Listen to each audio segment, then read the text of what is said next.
Welcome into the Ryan Ripken Show, and that also. My bad. Welcome into the Ryan Ripken Show. I'm not Ryan Ripken. It's been a while since I've had to say that. We haven't said that in a while. I've had to say that too. I kind of missed that. Not really. No. Usually that means you're not here, so. Yeah, no, I like being here. And we love that you are all here. So, hey, welcome in to the Ryan Ripken Show, Thursday edition, almost Friday. We're getting there. And we have a lot to dive into on this wonderful Thursday afternoon. Well, we're going to talk a little bit of baseball. I know that a lot of people are still bummed that the Orioles are not in it. I get it, but playoff baseball is electric. It's fun. And maybe there's a Hall of Famer that makes a interesting, compelling case that maybe we need to see more playoff baseball.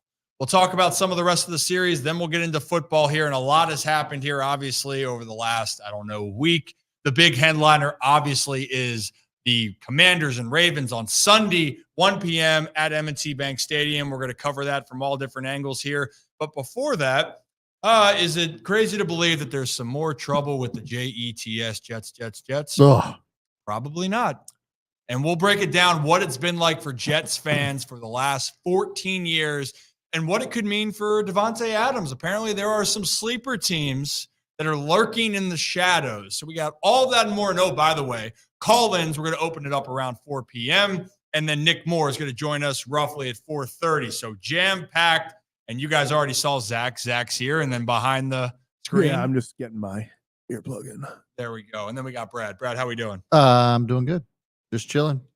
We are just chilling, man. Yeah. Look, I know we're going to get into this Jets conversation, but like it's like a battle between who's the biggest shit show in the NFL. Is it the Browns, the Brownies, or is it the Jets?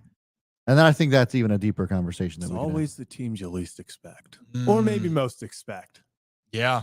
I mean, the fact that we're not talking about the Panthers right now, that's a whole different discussion. Right, yeah. The Panthers fans have to feel so good no longer being the center of the who has it worse than us conversation. Nobody. Can't wait. And also, hey, Ron, we cannot wait when the call-ins open up. Can't wait, Bart Scott voice. We feel it. We hear you. And I think, Brad, how we got to make that work for our listeners to understand how when we open it up. Yeah, so our priority as far as who's calling in, it goes to our Holy Shirts and Pants members. So if you go and check out the join button next to subscribe, go there and look in our community tab. It will be there available to you. And we will start the calls at 4 o'clock. If by some chance we don't have enough people participating from our Holy Shirts and Pants clubs, then I will eventually open it up to the general public. But that's how we roll. We always want to give priority to our Ryan Ripken Show faithful. So again, go check out the link, the join button next to subscribe. There you go. There it is. Join next to subscribe. Now let's get into some baseball, guys. And actually, right off the jump, bigger than baseball. I hope that anyone that's down in the communities in the Florida region, Hurricane Milton just rolled through, and probably a lot of you guys have seen the image of Tropicana Field, and we actually have that. Unbelievable. Can you pull that up for us, Brad? Yeah. If you guys saw it, it ripped the top right off of the Trop, and I understand people are going, oh, well, it's a little bit more flappable. It's a little bit more flimsy. No, that's a fiberglass like top. Well, and I think that was not the just a tarp. That was the thing I was trying to debunk is that this doesn't happen. Yeah. And it tore it to shreds. But the bigger thing here is I hope that everyone's staying safe down there. I hope that you were in a good spot. It's a scary time. Personally, I had family down the Sarasota region. So my thoughts are obviously with my own family and everyone down there. Please hope you guys are safe and check in on your loved ones if you haven't heard from them down there. And it's crazy to believe in the Trop. I know that the Trop was not the greatest of stadiums, but and they're also having I think responders there as well. Yeah, so it was a shelter in place spot, which was crazy. So then, like, the place that they thought was safe ends up getting the roof torn off, which is absolutely insane. Yeah. So and just real quick, we got a quick update. Laura says, "I'm here. I'm safe." Hey, Laura on the appreciate show you, Laura. Said she was evacuating, getting to safety. So we're happy to see you're all good, Laura. Yeah, we are, and I'm actually. She was on the call when she did the call. She said she was going to evacuate. About to evacuate. So glad you are safe, Laura. And now let's dive into the rest of the baseball world, right, guys?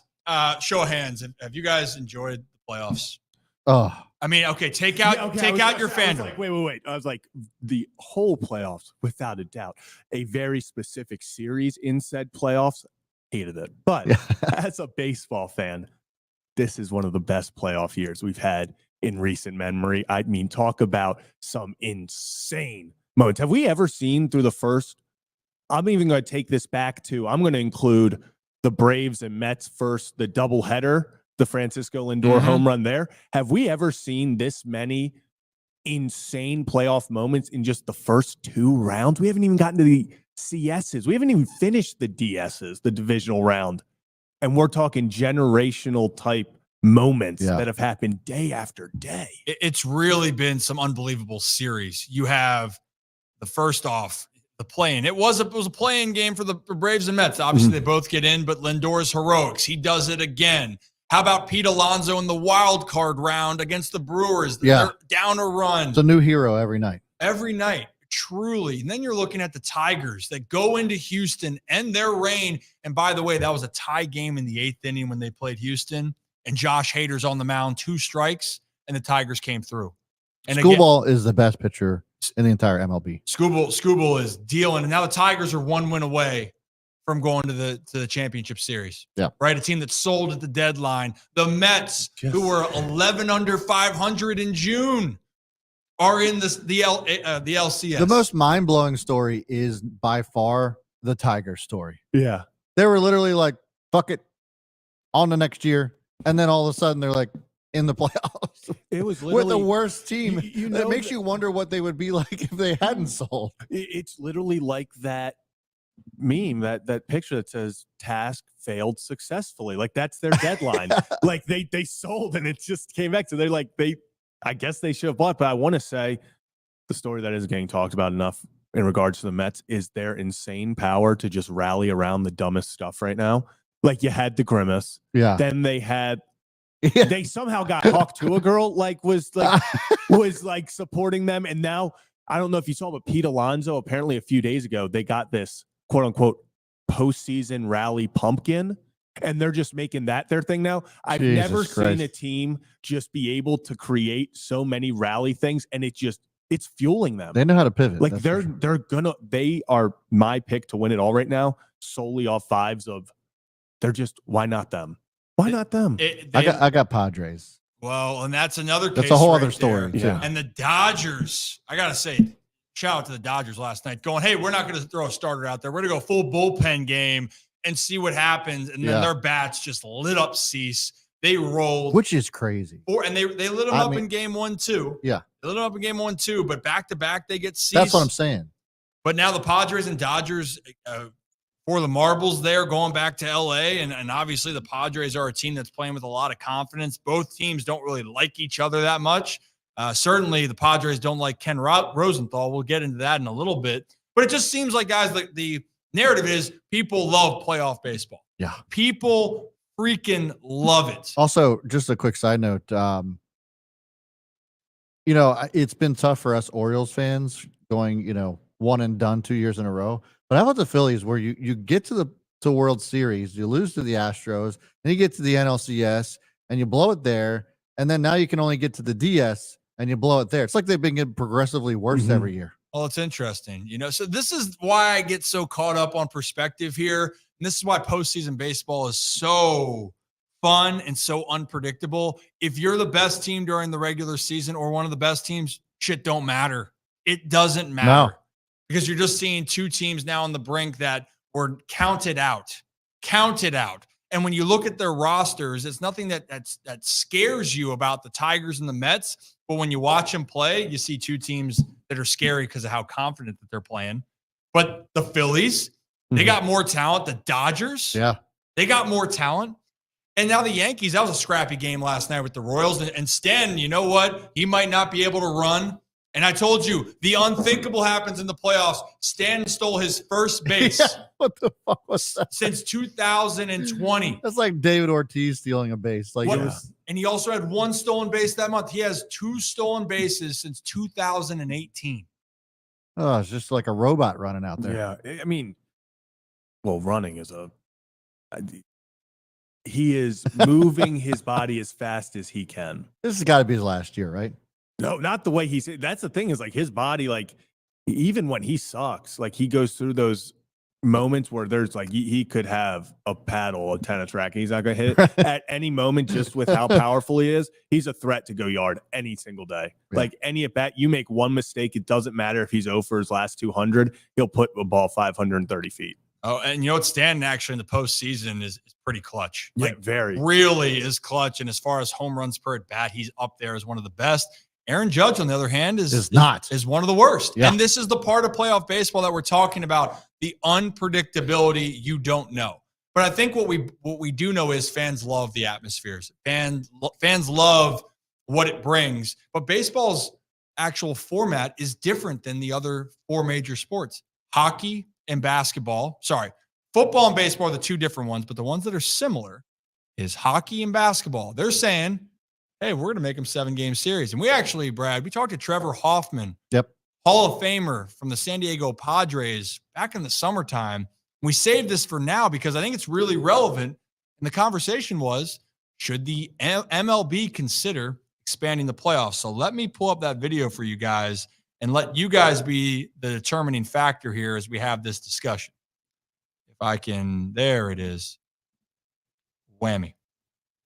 I do. I think everybody was riveted to the television the last month watching the Stanley Cup Finals, and the NBA Finals. You know, the Finals itself in the basketball arena didn't pan out maybe quite the way that everyone wanted to. Celtics are a pretty tough unit to beat, but you know, McDavid got hot in Edmonton, and they pushed the Game 6 tonight. People like the Game 7s. They like the long series, and I think that in baseball, we could dominate October. And all you have to do is, I'm just not a big fan of the 3-game series. We talked a little bit off air about 2008, I think, when the Rockies got really hot, and I ran into them, or I was one of the guys that gave up the blown save in Colorado in a 1-game playoff. Those are always exciting. I think, you know, we had that one year where 4 teams decided their fate in a matter of 15 minutes. That was crazy, but I'd love to see all 7-game series. I think you build your roster based off of that out of spring training to battle a full season. That season doesn't need to be 162. You cut it back to in the 50s. We had that long before. And then you have all 8 teams in each league battle it out with 7 games. And I think the true winner would ultimately show up. Like momentum swings are great. And you go 2-2, and all of a sudden you have that 3-game series with a lot of drama built up to that point. And I just really think we'd have a lot of eyeballs all throughout October. It would compete with the NFL. Absolutely. I think people would turn on playoff games over a random Thursday game of somebody that doesn't matter in the NFL. Yeah, he had to throw that one there, right at the end.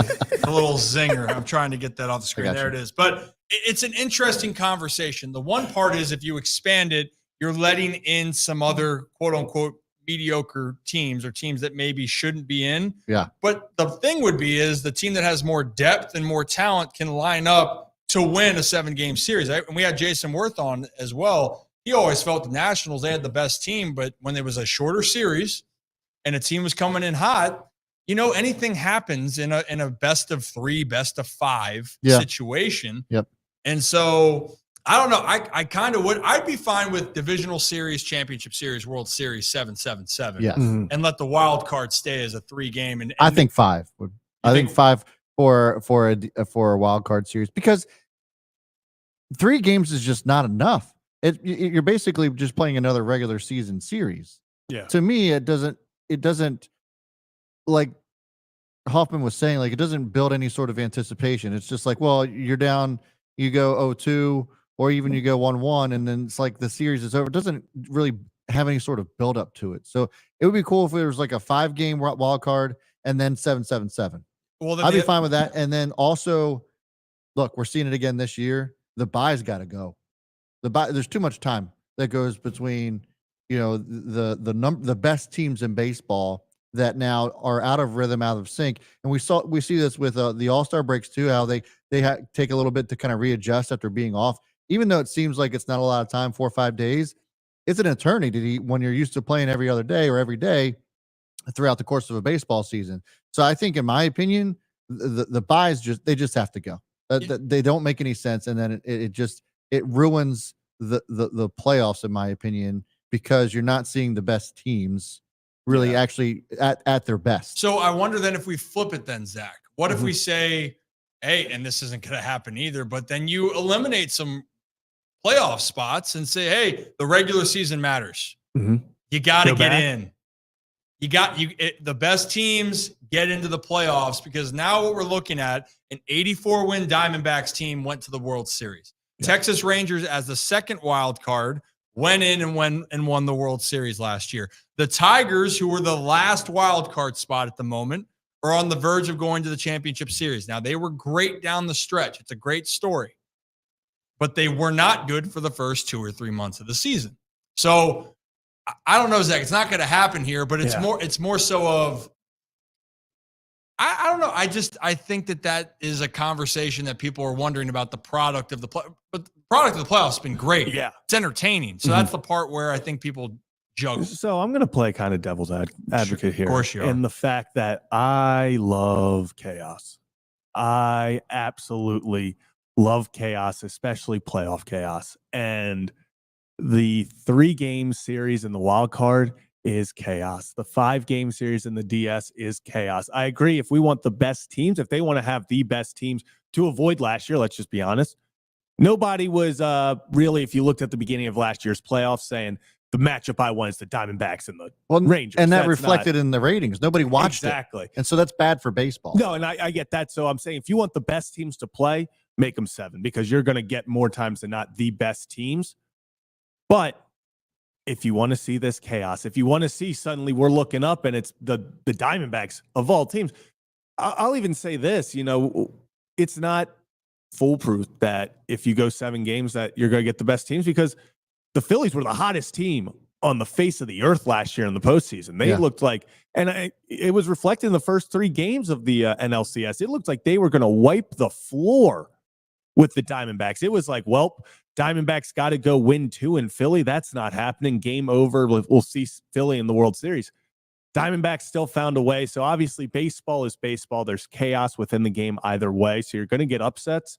But I kind of like the chaos early on. You still want to see the best teams make it. But I love the stress at the beginning of, hey, you can just drop 2 games and you're out of here.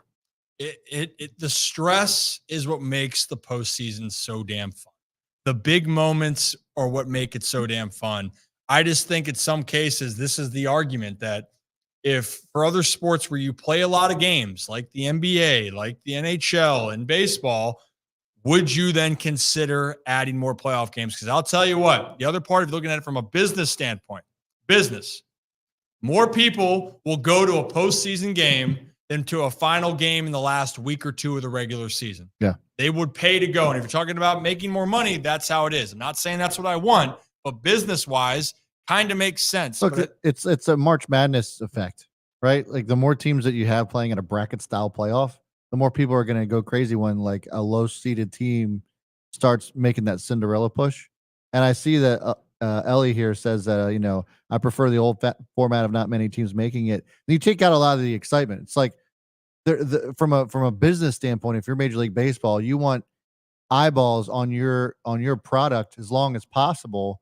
And so like when there's only 4 teams left to make it to the World Series, then like you're kind of you're most people are not watching that unless it's your team, right? So from a national standpoint, from an eyeball standpoint, you're going to want more teams into the playoffs. And so I think that's probably what this actually evolves into.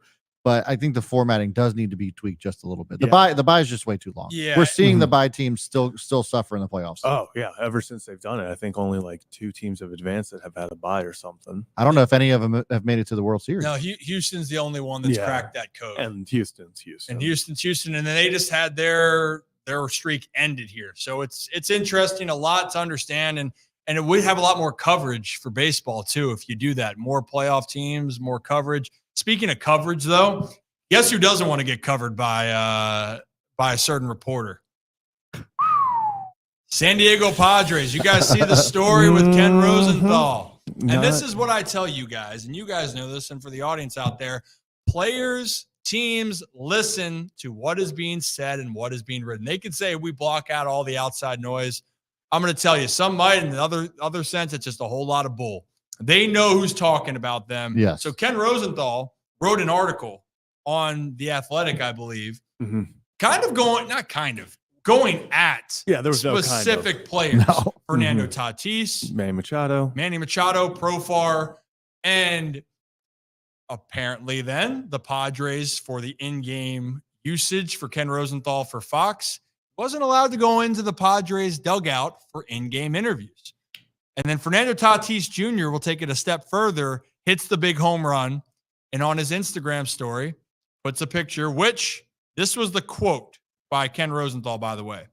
Machado is far from the Padres' only irritant. Fernando Tatis Jr. is a smiling, dancing peacock.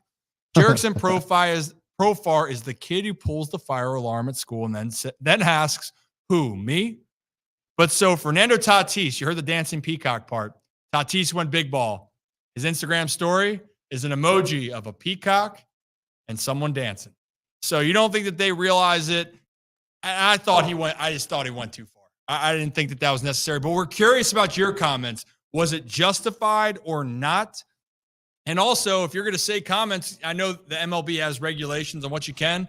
But if the Padres said, hey, no, we're not putting up with that, good for you. Yeah. If you're like, hey, you're going to talk about our guys, we know it's your job, but also as our job as our team, as leading our team, yeah, no thanks. We don't need that for the biggest games. And by the way, we're here to win this damn series. We're trying to go win the World Series. Exactly. We don't need to have any more outside noise be brought onto our turf on the field. So I thought it was fascinating. Rosenthal's known for this kind of stuff, though. It's like it shouldn't come as any surprise. It's almost kind of like one of those things. So we talk about this, I mean, loosely. Lock-in for is kind of like that guy that just likes to stir the pot. Ken Rosenthal, that's just like his MO as well now, too. So it shouldn't be too surprising, but is what it is. When did he turn into? I guess maybe he always he's made his career out of that. Yeah, I just feel like for a while, though, it was a little bit better. But over the past few years, I feel like he's kind of taken a bigger... It's a toss-up between him and Buster, who I think trashes the most teams or players. Buster Olney's good at what he knows how to get a fan base fired up. I'll say that. Say what you want about Buster Olney. The man is pretty damn good at getting stuff fired up. Yeah, I mean, the other thing too, we're trying to fix a little bit of the mic. I think they're saying the sound was a little bit. Test. How we doing? We got any little update on the chat? A lot of people said Rosenthal made his bed. Is it getting better here? Maybe it is. Test. But mic a little better? Yeah, I think the mic's test 1 too. But I do think, and to finish up this baseball conversation, I think when you start making personal comments like that, you could just say, hey, they have a reputation for annoying the heck out of teams. And you could say whatever it is. But to say one thing and then be like, hey, I'm going to interview you at the game. I'll tell you what, if I know, and I've had that dealing with growing up myself and even playing, I've been aware of who said something about me and then wants to act like, hey, it's all good. Oh, it's my job. Well, hey, if it's your job to say that, I also have the right to say, hey, you can F off. If that's how you truly feel, then I'm not going to give you the time of day, which helps you out if you're not willing to try to tell the story. And you guys know some other things I won't get into. Not on this episode. Yeah. If you guys are new to the channel, hit that like and subscribe button. And the mic seems good. Hell yeah, Nick. Appreciate it. Guys, I think it's about time then we get ready to move on into some football here. And actually, while we make our move into football, why don't we take a trip up to Hollywood Casino at Charlestown Races in West Virginia. Oh, that was solid. Solid gold. And I'll tell you what, our friends at Hollywood Casino in Charlestown Races in West Virginia, we're going up there on October 27th for a tailgate experience. You guys like tailgating, you like football. We're doing a live show that day. And then they are having an event from 12 to 4 where you can purchase tickets to go to the event. And it comes with a buffet. Apparently they got a nacho bar, wings, other game day specials. And then, by the way, also it is Breast Cancer Awareness Month. So you go up there, you have chances to win some other prizes and giveaways along in the process. So you're able to help donate, and the causes go to the West Virginia Breast Health Initiative. And on top of it, you get to come up and have some fun, talk some shop, talk some football, and maybe we do live call-ins at the sports book in Hollywood Casino. So our friends at Hollywood Casino Charlestown Races in West Virginia. We'll see you guys on October 27th, and we will drop the link so you guys It's can there. look at it. No, and by the way, stop traffic. You use the code Ripken, RIPKEN. You'll get 20% off your order for the tickets. Not KIN. People. Yeah, I was gonna say it's so crazy. We have to. That happened today at UPS for me. No, I don't understand how people misspell that name all the time. in this city. Yeah, I know. Like, I get it. Even then, like, I feel like it's Bro. pretty to the point. But in Baltimore City, of all places, I sent Rip a picture. Rip, you remember this? Your Uncle Bill was on Sirius XM. Oh, It was did they misspell it? it misspelled it. Like on the across the thing on Sirius, it says it's KIN. Like you're a sports radio station that misspells Ripken. It's just crazy. Unreal. When I move, you move, man. Just like that. It really does just happen just like that. All right. Hollywood Casino, they've been great to us. And you know what's also been great to us is football season. It's been a joy to have it back. I think for a lot of fans, you can switch from baseball to football, which we cover a lot of. And I saw, Doug, you mentioned, are we going to talk about other sports? We want to. That's our ultimate goal, but we do know we have a base here in the Baltimore, Maryland region. We will sprinkle into hockey and basketball as we go, and obviously call-ins. You guys come and call us and talk about what you want to talk about, and we'll have a time with it. So let's talk about the NFL season, though, right now, because the hottest story at the moment here, before we get into the Commanders-Ravens preview, there's a lot to unpack there. There's a lot to unpack up there in New York with the Jets. And I mean a lot. And is it really new? Is it really surprising? But if you guys didn't see the news a couple days ago, Robert Saleh fired, done. And everyone's going, oh, wait a minute, it's got to be Aaron Rodgers doing. Well, Aaron Rodgers then went on and talked about it on the Pat McAfee show about how he was in some ways just offended that was the accusations, and also talks about how he doesn't have as much pull as people think he does. So let's play that clip, Brad. As far as any of the ridiculous allegations out there, I'm not going to spend more than one sentence in response to it, and that is that I resent any of those accusations because they're patently false. And it's interesting the amount of power that people think that I have, which I don't. But I love Robert, and it was, one of those days yesterday. So there's that. And I know a lot of people, might not believe in Aaron Rodgers. They don't like sometimes the aura of Aaron Rodgers. But also, I think the other part that I think is a good thing to understand is that I don't think Woody Johnson was a big Robert Saleh fan. No. At all. Well, the guy's got limited time on this earth. He's just trying to win. He's trying He's to win. 85? And the Jets haven't won in a long time. Yeah. But in the process of it, right, that he wasn't as involved in the hiring process of Robert Saleh. And Adam Schefter actually will take it a step further here. Adam Schefter explains a little bit more about this move, and then we'll just talk about the Jets debacle in general. Do the folks need to know? I think that Aaron Rodgers came off believable there. And I think that this is a Woody Johnson decision. And there are people who believe that Woody Johnson was not a big fan of Robert Saleh. That is ultimately what did him in the end. Basically, if we go back to when he was hired, Christopher Johnson was running the organization while he was the ambassador over in the UK. And he came back and got to meet the new head coach of the Jets that he signed off on. But I don't know that Robert Saleh ever felt the support that he felt like he should have gotten from the owner. And I don't know that Woody Johnson ever provided it to him in a certain way. And I think this is a Woody Johnson decision, not an Aaron Rodgers decision. This is Woody Johnson. And the big thing is that's behind them, Greeny. Now the idea is, where do they go from here? Who is running the offense? Is it Nathaniel Hackett with the offense looking sluggish the way it has? Orlovsky is, as you're talking, Orlovsky is frantically shaking his head. 32nd ranked rushing offense in the NFL, or is Jeff Ulbrich, as the interim head coach who's replaced Robert Saleh, going to turn to Todd Downing to run this offense? That is what awaits this team that many people believe is still a playoff team. Robert Saleh himself believes this team is a playoff team. And now we'll see if they can get that done. Dan. That's where I would start. I would make a change at play caller. I would move from Nathaniel Hackett and go to Todd Downing, understanding that the relationship with Aaron Rodgers matters. They got to play better football. Number one, this is one of the least detailed offenses in the NFL over the past couple weeks. And two, all they do is string together mistakes rather than makes as an offense. So they have to stop taking turns ruining plays. So first off, them just keeping the camera on Dan while he's grabbing. I know I just got my Deep Eddy vodka here, but if it was just grabbing the coffee, and I thought he was gonna like get up and make a point or something. Very clearly Dunkin' Donuts coffee. And Dunkin' Donuts just sitting there, and they're like, "Wait a minute, that is messing with this." No, it has everything to do with the branding. Oh, 1,000%. Oh yeah. And then it's like, oh, whoop, sorry. Oh, you know what? Yeah, they need to get rid of the play call.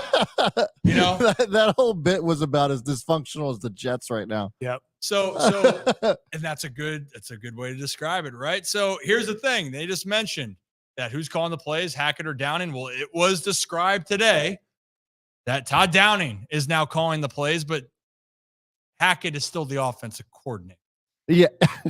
So, do we play that clip of them talking about it? Let's play that clip.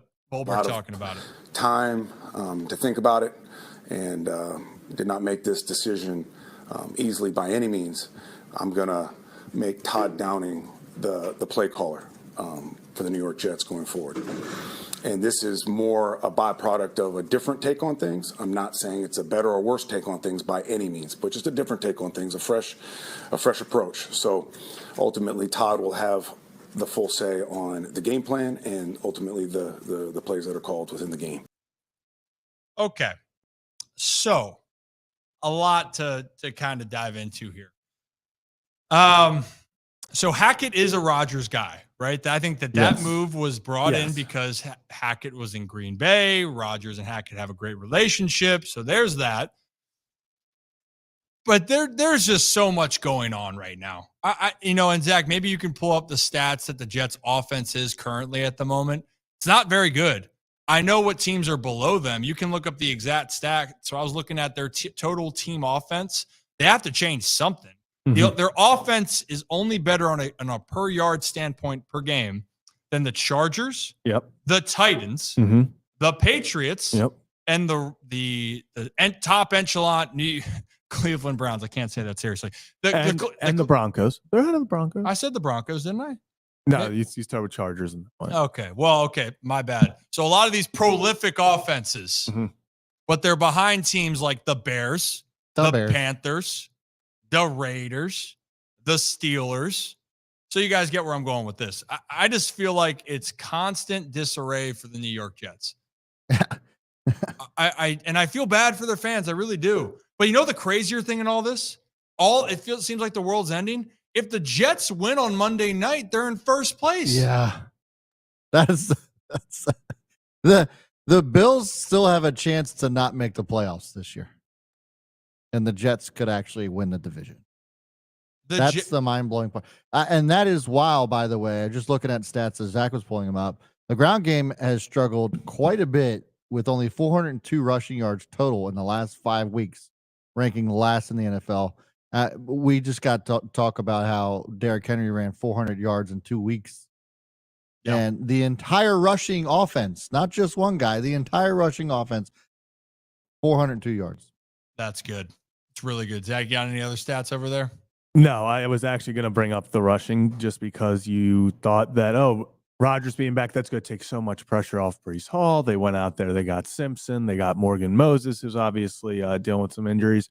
But it just felt like for how much hype. Remember, people were talking about the Jets being the team to beat in the AFC. That team was they were going to win, go 14-3 and stuff. But Ryan, as you said, it's complete dysfunction. It's complete disarray. You're sitting there going, is this team can they even win another game? But if they win Monday, they're in first place. And all of a sudden you're sitting there going, why can't it be the Jets? So the talent's there. But I will say, I don't think this is necessarily an offensive coordinator or a head coach problem. I think it needs to start with the quarterback playing better. They're averaging 18. First of all, I agree with you on the quarterback situation. For sure. They're averaging 18.6 points per game, which is 25th in the NFL. And for a guy like Garrett Wilson and Aaron Rodgers and Brees Hall, you would think to be putting up a whole lot more than that. Yeah. Everything's just off, and it does take time for things to click. And you got to keep in mind, this isn't Aaron Rodgers before the Achilles or when he was an MVP type player. This is an Aaron Rodgers coming back from an Achilles injury with a new offense, trying to figure it out. And who knows like what that level is going to be. It's only through 5 weeks, right? But what we do know is Allen Lazard has made more of an impact than Garrett Wilson until last game. They can't run the football very well, and they're making a lot more penalties. This is what we're talking about for the Jets. They're saying, hey, could they turn it around? They could. But if you're a Jets fan, I'm very sorry. I'm about to read off these stats. Since 2010 was their last playoff appearance, right? They've had one winning season from 2011 till now, where they were 10-6 in 2015. Okay, just missed the playoffs. Yeah. They have a combined record, if I have my math again correct here, of 81 and 137 since their last playoff appearance in 2010. So I hope the best for them. I hope it turns around here. Shirts and pants, man, it has not been pretty for the New York Jets. But the thing is that division is truly up for grabs. The Bills are not as I think the Bills got a lot more problems right now. And I just saw that James Cook isn't practicing again. That's hurting the fantasy thoughts here for me. Yeah. Who would have thought that butt fumble Mark butt fumble Sanchez would have been a Jets legend? He was the last one to actually make the playoffs for the Jets. Which I do want to point out, that was the Mark Sanchez. In some alternate universe, he's the face of the NFL and all things are right in the world, because if you have the nickname the Sanchez and you play in New York, you should have been the greatest of all time. Also, he failed that nickname, and it's so depressing. This also goes to show, in my opinion, that Rex Ryan had nothing to do with necessarily he did. So let me take that back. Because head coaches always had the take the responsibility of whether they win or not. But sure, the dysfunction of the Jets organization, I think, just shows you that even some of the most tenured, most talented players and coaches can't win games if the organization isn't there. And we've talked about, the Ravens organization. We've talked about even the Chiefs, just the way that they do things in the back office, even though they're not front facing all the time, they are essential to winning ball games. And Cincinnati, we talked about Cincinnati, their organization as far as front office. Yeah, Joe Burrow's taken them to the Super Bowl recently. But take that away, and that entire franchise has also been mid at best. Oh yeah, the Jets went to 2 AFC Championship games with Rex Ryan, and since then that's been their peak in the last 4 decades, 5 decades, whatever it may be. And then you see it's never a good feeling when a franchise quarterback you draft goes somewhere else, and then all of a sudden now he's leading the best team in the NFL with the Vikings. That doesn't feel good, but it's all about of where people can hold grow. on. Actually, 2 quarterbacks, because Geno Smith is also a dog out there in Seattle. So Geno, they wrote to Geno and he didn't write back. He write back. Yeah. So there it all is, right? But then it also leads in. So with all this dysfunction, is Davante Adams really going to be the piece that comes in there and makes a difference, right? The reason why we bring it up, there's reports coming out, the Jets and Saints with all the dysfunction. The Saints have Derek Carr injured. The Jets, we just talked about all the issues. Is Davante Adams going to be the guy that gets him over the hump? And actually, the price for Davante Adams continues to, I guess, stay the same. They want a second-round pick. And actually, Bill Belichick and Michael Lombardi, former GM, they talked about the situation here. So let's play a little bit of that clip, and then we'll talk about it on the other side.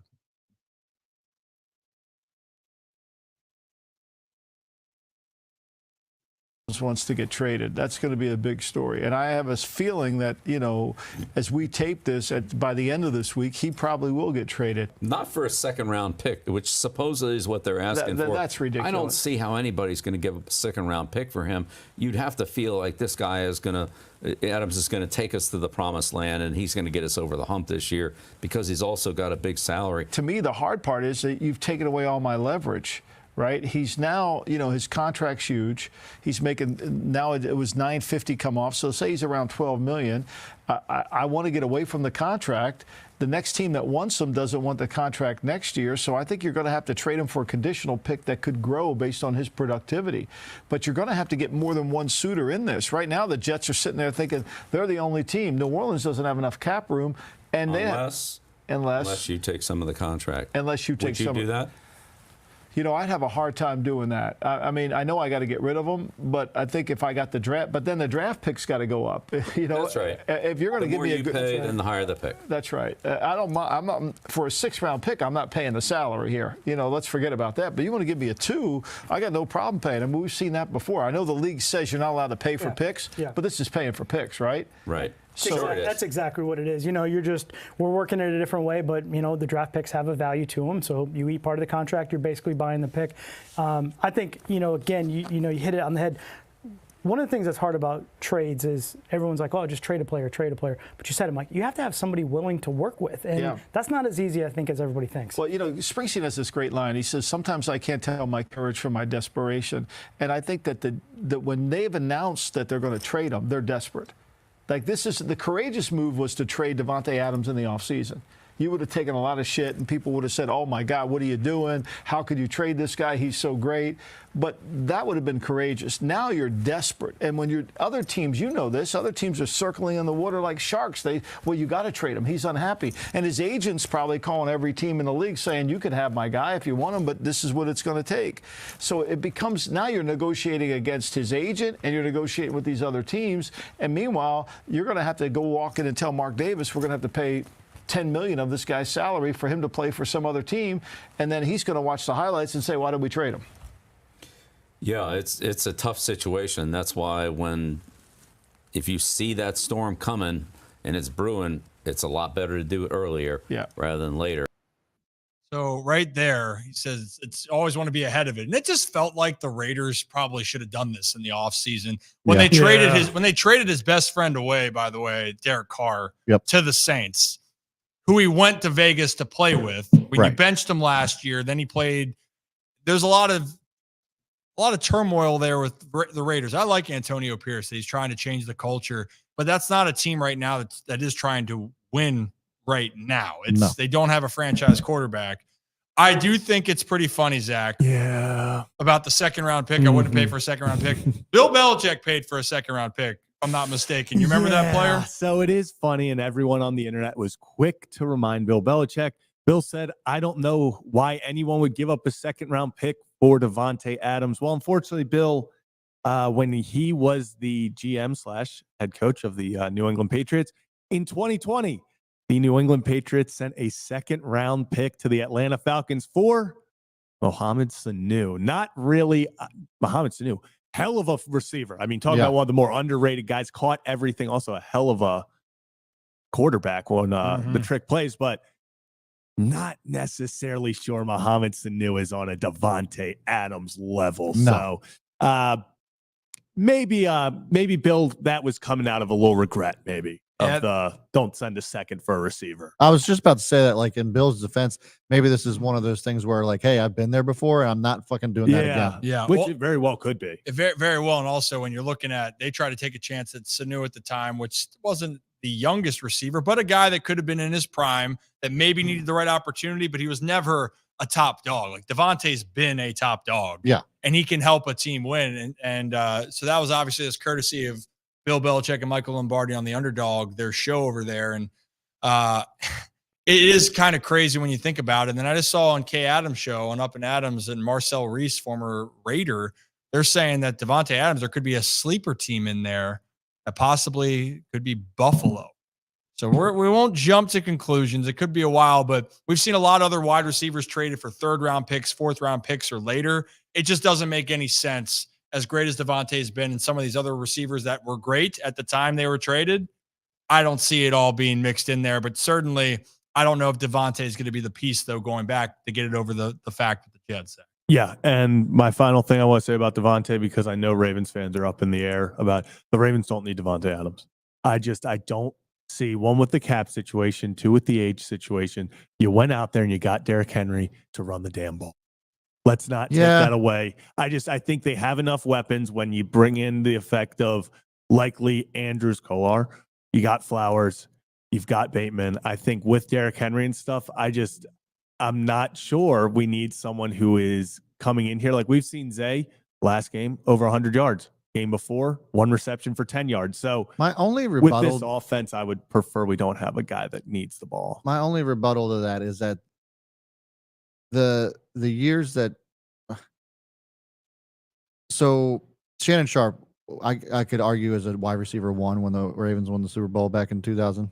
Yeah. Then in 2012, 2013, it was Anquan Bolden.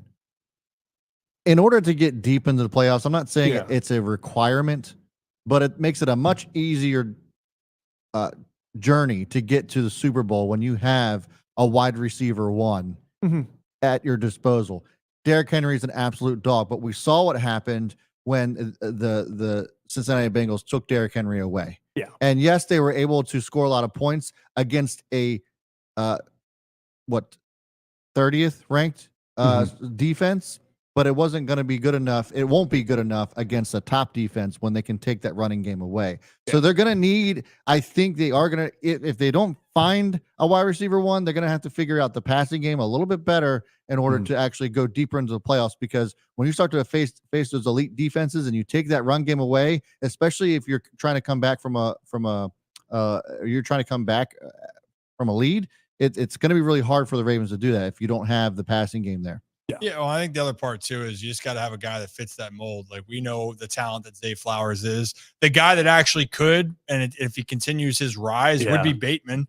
Bateman can separate and he can win contested catches. He's not saying he's the best 50-50 ball guy, but what you've seen him, he's made tough catches. Mark Andrews can make tough catches. So can Isaiah Likely. But to your point, Brad, when the Ravens were on the playoff run, Anquan Bolden was making catch after catch. That Colts game was unbelievable. And the Patriots, the Super Bowl, Anquan Bolden was coming up with big plays. Torrey Smith had his role as well. Right. But we'll find out. It's time. But the Ravens are in a good position, everyone. Good position. Yeah, I'm not saying Shannon Sharp was a wide receiver. It was just he was the number 1 wide receiver who you can or make the argument that he was. Yeah, he was the number 1 passing option for the team at that time. Yeah, and in the NFL probably too at that time. So when he got brought over, but that's what I'm saying. But your thing is the weapon. Shannon Sharp was the weapon, and he was playing tight end. Yeah. So, all right, and that gives us time. Now we're going to move into, I guess, this big matchup that's coming in here. And before we do that, I think we should hop on our Jeep, our Adams Jeep of Maryland here as we go around Maryland and get ready for this Commanders-Ravens game. And it's so much nicer to ride when the hazards aren't around. When the little men are driving. So great. So nice. Take down that top. It's beautiful fall weather out. You could smell the fall air right now. The leaves are falling. It's beautiful. It's also beautiful. Our sponsors, Adams Jeep of Maryland, up in Aberdeen, right down the street from Ripken Stadium where the Ironbirds play. And if you go up there and you buy a used Jeep from Adams Jeep of Maryland and you say the phrase, "I love the Ryan Ripken Show and Rocco sucks," you get a chance. Then you'll get a chance. And when I say chance, Brad, they're usually men of their words with this. They'll give you $1,000 in a gift card for gas. Yes. And I'm just saying, they've told us that multiple times. You go and tell Chuck and Matt, we say hello, and Rocco sucks. And they're also great with any other service you need, detailing, repairs, you name it, does not have to be a Jeep. Before we get into the Commanders and Ravens, the team that's between those two, it's a little bit of news out of the University of Maryland that Ty Felton, I got to give shout out to the Terps for a second here, because Ty Felton, it might just be wide receiver country over there, like wide receiver U. Because why? Ty Felton just got rated what, Zach? Yeah, so PFF, as you probably know from NFL, but PFF also deals with college football. And PFF released their highest graded wide receivers this season in the Power 4. So obviously that's the big, obviously you take out the Pac-12, but now you're left with the SEC, ACC, Big Ten in them. So Ty Felton, he's top 3 rated in the country, and he's not number 3, and he's not number 2. Ty Felton, Maryland Terrapins' own, is the highest rated wide receiver in the nation. I mean, you talked about it, Rip. Are they wide receiver? You talk about the DJ Moores, the Torrey Smiths, stuff like that. Ty Felton is putting his case out there that his name deserves to be up there when you're talking about their production at Maryland, because this is not just the school, the Big Ten needs to be on notice. This is the country needs to be on notice of what Ty Felton's doing down at College Park. Yeah, and he's balling. And unfortunately for Maryland, it hasn't been the start that they fully wanted, right? They've dropped 2 games now. Tough one at Indiana, who's playing really well this year. And then the Michigan State loss at home hurts. That's the one that truly stings. But now you're going to welcome Northwestern, try to get back on track. And an extremely tough Big Ten, which has about 300,000 teams in it now. You got to try to win these games because the schedule is only going to get tougher. But Ty Felton, man, I don't think it's the last time you're going to hear about him for the Terps in college. I think you're going to be seeing him playing on Sundays, Mondays, Thursdays, and I guess on Wednesdays and Saturdays, whenever the NFL plays. Ty Felton, I guarantee you he's going to be in that category. Yeah. And it's going to add into already the great talent of guys like with Torrey Smith, DJ Moore, and Stephon Diggs, to name a few. So that's our little break there, and we'll get into Sunday about just how Navy's doing, them just being an absolute wagon right now. But let's go into this game. What game is that? What, Zach? You okay? I've realized I didn't. The chat's calling me out for not mentioning Stephon Diggs, and I feel like I don't know ball right now. You don't. I know. Maybe I should probably just go. Thank you guys for the opportunity. Yeah, you know what? It's okay. Fired. You're a good kid. But you know a lot of people that say they know ball. A lot of people saying that this is going to be a really good ball game on Sunday. Talk about ball. Mm-hmm. Ravens Commanders. CBS said, we're not letting you flex that to Sunday night because they know the magnitude. On Sunday, football, the universe, and the NFL is going to be running through M&T Bank Stadium. You have Jayden Daniels and the Commanders, which is the best story in football right now, with Lamar Jackson, the Baltimore Ravens, now winners of 3 in a row. And you know, some people are making this conversation of saying, it's Lamar versus Lamar 2.0. But let's pump the brakes here for a moment here. And actually, and I appreciate this, let's play the clip then of Zach Ertz, tight end for the Commanders, been around the NFL for a while, won a Super Bowl with the Eagles.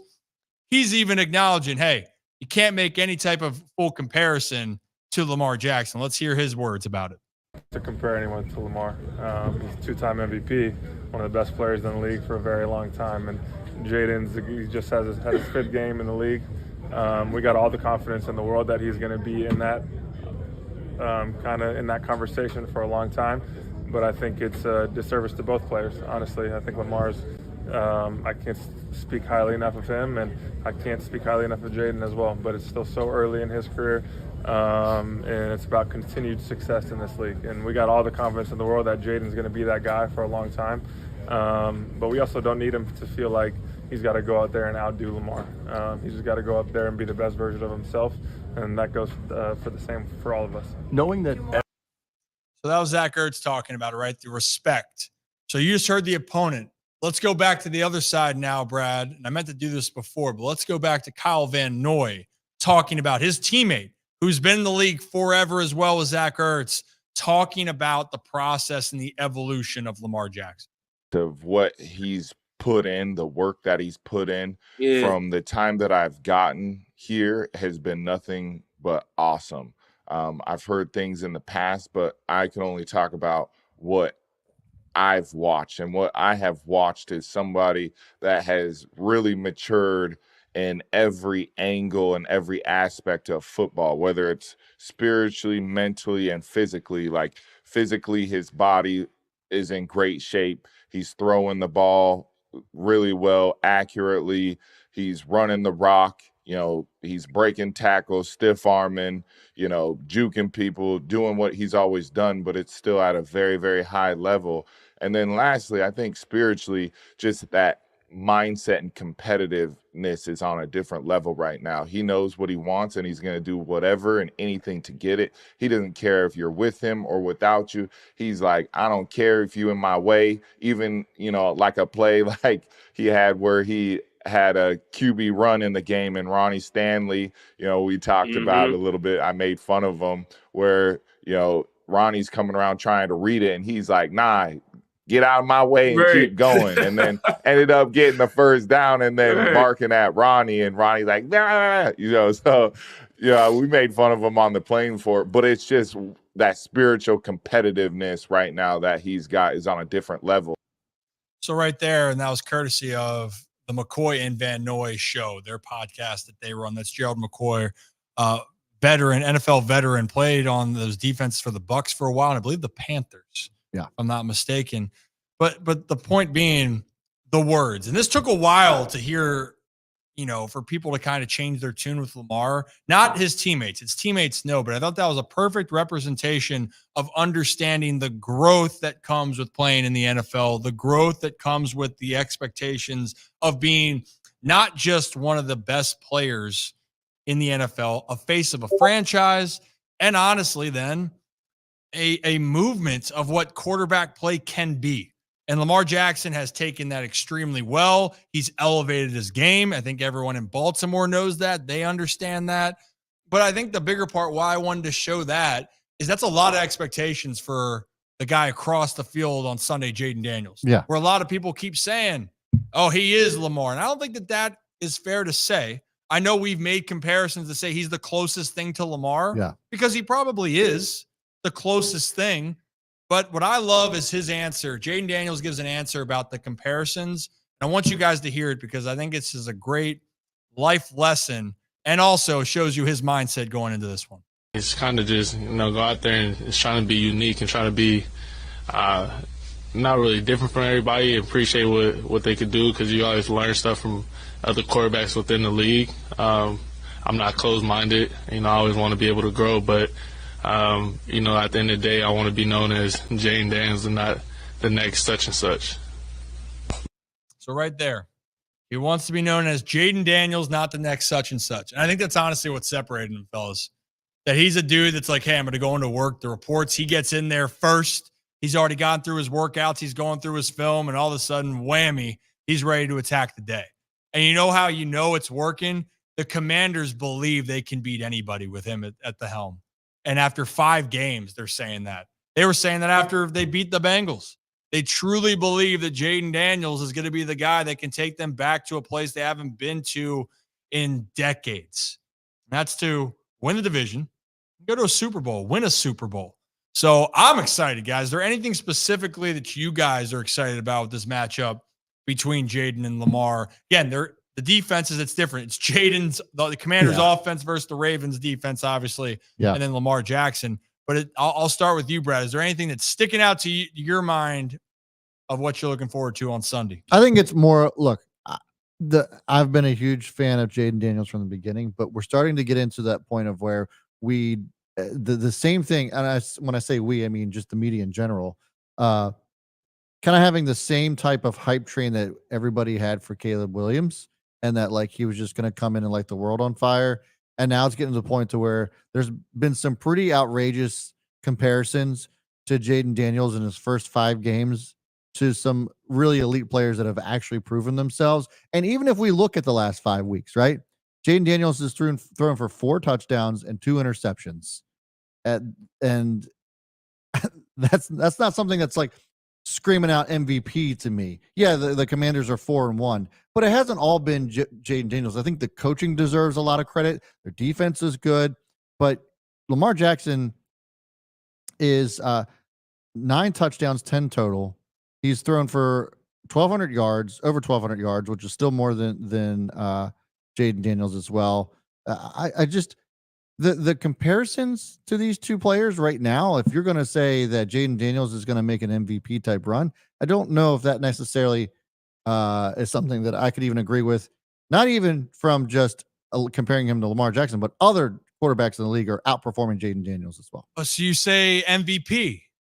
So you're saying, oh, could it be in the MVP conversation? So actually, Dan Orlovsky talked about if the Commanders were to win this game, what would that mean for Jayden Daniels? So let's play that clip, and then, Zach, I'm going to go to you for the next question. Let's do it here. What would a win for Jayden Daniels stepping up in class in competition this week, what would it mean for him? Put him in the MVP conversation. A lot of people have done that already, and I've felt it's too premature. You win in Baltimore this game versus Lamar. Lamar has never lost to a rookie quarterback, and Jayden ascends into that conversation. This is you're going against the quarterback that's a 2-time winner, and Jayden's had so many moments this year where you're like, And that looks like Lamar. And I'm not putting them in the same category, okay? I'm not. I want each of these guys to be their own person, but it looks like them. Some of the throws that he makes, some of the plays outside the pocket, you're like, and I said last week or on Monday, Green, like, Washington's found their Lamar. You remember when Lamar got to Baltimore, it was like, oh my gosh, they're going to win Super Bowls. They're going to be in the Super Bowl conversation for the next 10 years. That's what it feels like that Jayden has done to Washington in 5 weeks. So in 5 weeks, that's the feeling. But then to Zach right here, if Jayden Daniels and the Commanders come to Baltimore and win this game, is Jayden Daniels firmly supplanted in this MVP conversation? I don't think so. No chance. Yeah, like I would love to do the hype thing of like, yes, he's an MVP candidate, all of that. I think it's very similar to what happened with CJ Stroud last year. It was this new, young, exciting quarterback that's just putting on these incredible games. Is he the shoo-in at the moment for Rookie of the Year? It's not even close. No. It's Jayden Daniels. It's not even close.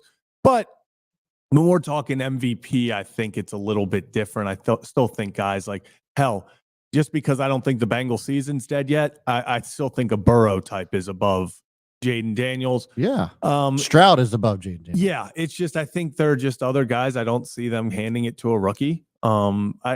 Maybe if he wins and puts up 350 yards, he's in the, should he be top 5? Maybe that's the conversation. But I just really can't say like, oh, Jayden Daniels wins this game no matter what. He's in the conversation. Jayden Daniels is thrown for 1,100 yards, 4 touchdowns, 2 interceptions. His passer rating is 103. Lamar's better in all of those categories.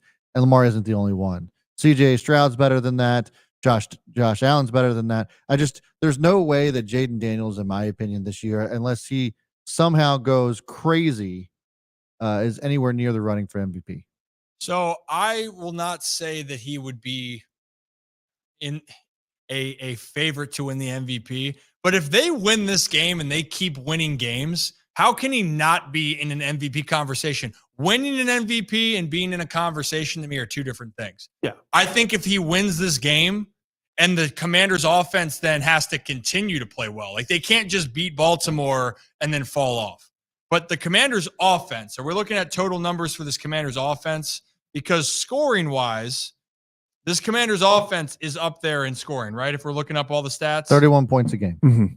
If they continue to score a lot, the conductor of the offense is Jayden Daniels. Yeah. So that's the point I want to put at. I think the talents of Lamar higher up. What Joe Burrow's doing higher up. But I don't think you can discredit it. He goes on the road and wins this game and they continue to win. And this offense is still because I'll make the same argument here. And again, conversation, not MVP. Conversation. Mm-hmm. Lamar's numbers to start last season were not the spiciest. No.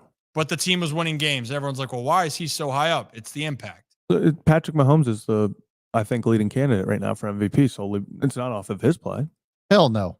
But he's in that conversation. And I do want to say real fast, so that's why I think it perfectly matches up with the CJ Stroud thing from last year. Because towards the end, what was the conversation? It was, okay, MVPs between Lamar Jackson, Josh Allen, Christian McCaffrey, Brock Purdy. Those were the 4 guys that it was kind of, it's one of those guys. But then everyone also said, hey, but really you could also throw CJ Stroud in there because of the insane year he's having. And people kind of like you said, there's a difference between conversation and winning it. If Jayden Daniels keeps doing this, yeah, he'll be in the conversation. He should be. I mean, he's having an insane year. He should be in the, this guy should finish top 5, 6 in MVP if he keeps doing this. But I can't put him like, they win this game. He is firmly in the top 3 or any. Right. And here's one thing I just want to mention. If they were to win this game, and again, it comes down to it. Not saying it as a favorite in the discussion. They beat Baltimore, they'd be 5-1. Yeah. You guys want to guess who they have their next 2 opponents? Is one the Giants. That's the third one. They have the Panthers, the Bears, the Giants, and Pittsburgh.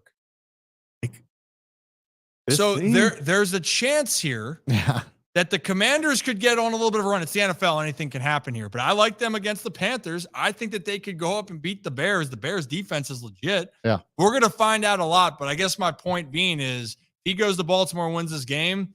The Commanders at the midway point of the season, and Jayden Daniels will be in that top 5 conversation for MVP if they are sitting at 7-2. Because there will be a big reason is because of him.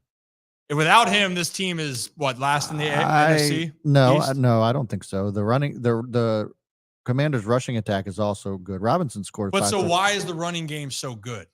Because of Jayden Daniels. I think The offensive line too. The offensive line play has been great. Yeah, I mean the Robinson's at 325 yards, 5 touchdowns this year. So, and the Ravens defense is also one of the best rushing defenses.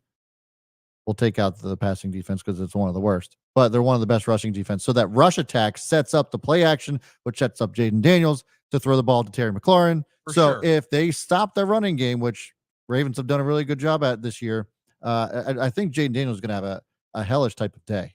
If they stop the run game, it's going to be almost like what was against the Bucks, where they could get beat pretty good. I think it'll be a Bills type of game if that happens. And I mean, I think the Ravens should be favored, right? This matches up well for the Ravens for that case. Ravens' strength is their defensive line stopping the run. You made that point exactly. But the one thing that opens up plays, and it's the same thing for the Ravens offense, is if your offensive line plays well enough, but then you have a quarterback that makes you have to think a little bit more about what your designs are going to be. And that's exactly at least the similarities that the Commanders and Ravens both have, is that their quarterbacks are threats. Lamar's in the top 10 in rushing, also is Derrick Henry. Jayden Daniels 16th. And then the Commanders have 2 good running backs. I know Zach feels some type of way about Austin Eckler. He's a good back, man. Okay, I have to say he's still Austin Eckler. Like when I watch him, he's still Austin Eckler with the agility and stuff.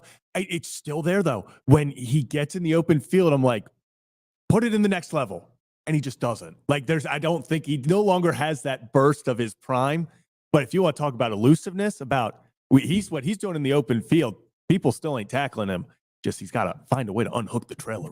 Yeah. Got to unhook that trailer because he could have like 3 or 4 more runaway touchdowns this year that he just keeps getting caught from behind again. Oh, yeah. Between him and Robinson, they've got a hell of a running back room there. They got a tandem. I think, Brad, to your point, and this is why I think this would be more impressive if the Commanders were to win this game, is because when I look at their body of work on their offense compared to Baltimore's, outside of Scary Terry and the 2 backs, like when you're looking at the body of work, the tight end room for Baltimore is better. The quarterback, Lamar, that's better. The running back is still better. The talent's just way better. Yeah, and that's for the Commanders, you have Zach Ertz, who's older now. He's not the same threat he was. Right. Scary Terry is the number 1 guy. I love Terry. I'm glad someone can throw him the football. Me too. But outside of Terry, what is the threat in the pass game if it's not Ertz? Right? So that's the threat of it. If he can come in and disrupt Baltimore with what he has, that's going to be really impressive to me. And it's going to have to be the run game. But I think we're on board. I think, and maybe we can ask Nick more about this too when he joins us on the show here. So if you're new to the channel, hit that like and subscribe button. Ryan Ripken Show. Do this every Monday and Thursday. And on Sunday, we'll have the pregame show right back here. And we'll have our next edition of Boots on the Ground in this economy. Oh, it's going to be a fun time. Oh, it's going to be blasting. I'm actually super excited for Boots on the Ground Sunday because I feel like it's going to be a great mix of, because obviously Washington's so close. Yeah. I feel like the tailgate area is going to be very much like almost 60-40 Ravens Commanders. Oh, yeah. So we're going to get some really fun content, I think, getting to talk to some people, get their opinion on Lamar versus Jayden Daniels. Love it. I truly do. It's going to be fun. And also, by the way, I mentioned Hollywood Casino about the giveaway or the signing up for the package. They're going to allow us to do a giveaway for that tailgate experience, which we're going to give that opportunity on Sunday. So you guys got to tune in for Sunday to have a chance to win the package, to join us on October 27th at Hollywood Casino at Charlestown Races in West Virginia. Cool. So while we got a little bit of time now, we're running a little bit behind, but Nick Moore's going to join us 4:30-ish. Do we open up call-ins, Brad? Yeah. Let's do it. The link's in the community tab. I Boom, just put it in the chat as well. Perfect. So there you go. There it is. We're having a good time here. You know what I was trying to think? I also got a Maryland jersey, by the way. Shout out the Terps. How'd you get that? Kyle and the Iron Rooster. Oh. Friends, people helping people here. Just a random number. You know what? That was actually my last number I wore in professional baseball. Oh, really? 11. Yep. Go Tides, baby. And obviously the Iron Rooster, they give us too much food all the time here. and we'll be making a new crush on Sunday. We got to decide. Is this the one we try to make a good lemon stick? Oh yeah, we can do that. Do we get a little peppermint going with that? Kind of a weird time of the year for it, but well, okay, then what do we go with? I got all the bottles down here.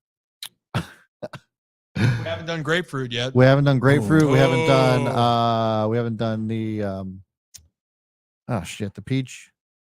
Oh, we haven't peached it up yet. Haven't peached it up. We haven't done the sweet tea.